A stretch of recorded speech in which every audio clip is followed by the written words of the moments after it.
c'est votre premier appel à projet accélération on est sur un appel à projet thématique. Puisqu'on est dans la culture au sens large, mais enfin c'est quand même thématique, et on a eu 35 ou 36 projets, et dont un certain nombre de projets de très grande qualité. Donc on en a retenu 7 pour l'accélération, parce qu'on ne veut pas en prendre 10, 12 ou 15, on veut vraiment avoir un accueil très personnalisé des projets.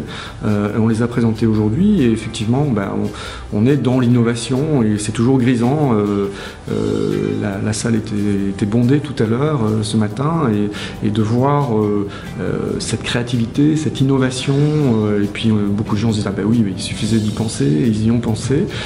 Donc on est vraiment sur un potentiel de projet très intéressant, et on va les accompagner, puisque là c'est un point de départ, on va commencer à partir du 7 janvier pendant 2 mois à essayer de retourner ces projets dans tous les sens, à travailler le go-to-market, contacter des clients, travailler tout ce qui tourne autour du projet pour essayer de les faire avancer le plus vite possible. C'est le terme de l'accélération. En 2 mois, on crée ce qu'on appelle une traction, c'est-à-dire c'est intense, c'est tous les jours pratiquement, c'est du travail d'équipe, c'est du travail avec un partenaire, une business school, Kedge, qui est à Marseille, à Bordeaux, qui va nous accompagner avec des profs, des étudiants. Donc tout ça, ça va nous permettre, avec des mentors également, d'aller très très loin dans l'accélération des projets et de les faire avancer beaucoup plus vite que si les entrepreneurs, les start-upers avaient été livrés à eux-mêmes. Donc nous, ce qu'on attend de l'accélérateur, c'est une expertise et un conseil sur le produit pour se remettre en question éventuellement sur les points problématiques et mettre en avant les points forts. Et on attend également un accompagnement pour l'étape suivante. On a fait une bêta test pour l'instant, c'est juste un test. Il faut lancer le jeu stable, donc il faut lancer la version stable en 2016, soit en avril, soit février. Et aussi en deuxième étape, c'est bien sûr d'internationaliser le jeu. Donc au moins une version anglaise, une version allemande. Et donc ça, c'est des passages à l'échelle qui nécessitent un petit peu d'accompagnement, à la fois pour les levées de fonds, mais à la fois aussi, comme je disais, d'expertise et de conseil. Nous, ce qu'on attend concrètement de The Bridge, c'est de rencontrer des gens qui connaissent très très bien ce secteur-là, parce que nous, c'est pas notre métier.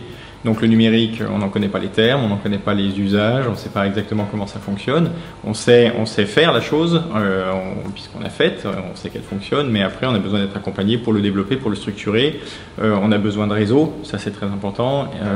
Et puis on a besoin aussi de trouver des supports de communication qui nous aident à communiquer sur cette application-là. On est une application qui a besoin d'autoroutes et qui a besoin de richesse dans les territoires. Et il se trouve que l'accélérateur The Bridge, il est au cœur d'un écosystème qui est parfait pour nous, qui est un territoire pilote idéal, puisque c'est un axe structurant du tourisme en France, avec cette autoroute qui descend de Lyon et qui dessert tout le sud. Et donc, tous ces territoires qui sont traversés par cette autoroute nous intéressent, on veut travailler avec eux. Et donc, on attend de The Bridge une mise en relation et un accès facilité à ces territoires pour échanger avec eux sur ce qu'on peut leur apporter, mais aussi sur ce dont ils ont besoin.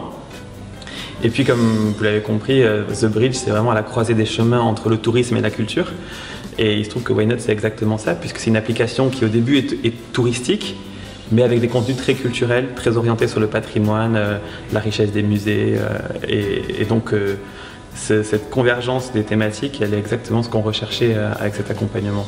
C'est un accompagnement, donc c'est des portes ouvertes vers des gros partenaires qu'on aurait plus de difficultés à avoir, et aussi tout un accompagnement juridique, administratif, de business plan, etc., qui est une véritable opportunité quand on est des petits entrepreneurs comme nous encore, d'avoir, je dirais, le retour d'expérience de nos aînés, quelque part.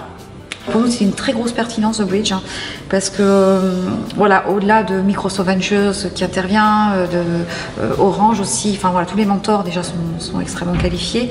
Et après, c'est tout le réseau qu'il y a derrière. Et pour nous, c'est un vrai phénomène d'accélération qu'on recherchait et qui a séduit aussi, en fait, je crois que notre vision d'attachement au terroir et au patrimoine et à la vocation à valoriser ça, je crois que ça a séduit aussi. Voilà. Le positionnement de Bridge, il est très intéressant.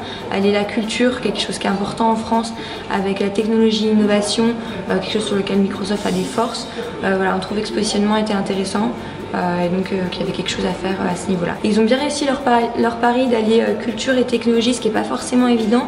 Ils sont quand même sur une région, ils sont sur un segment très particulier, donc ils ont réussi à trouver des startups de qualité en alliant toutes ces contraintes, tous ces paramètres, et j'étais assez impressionnée par la qualité des startups qu'il y a là.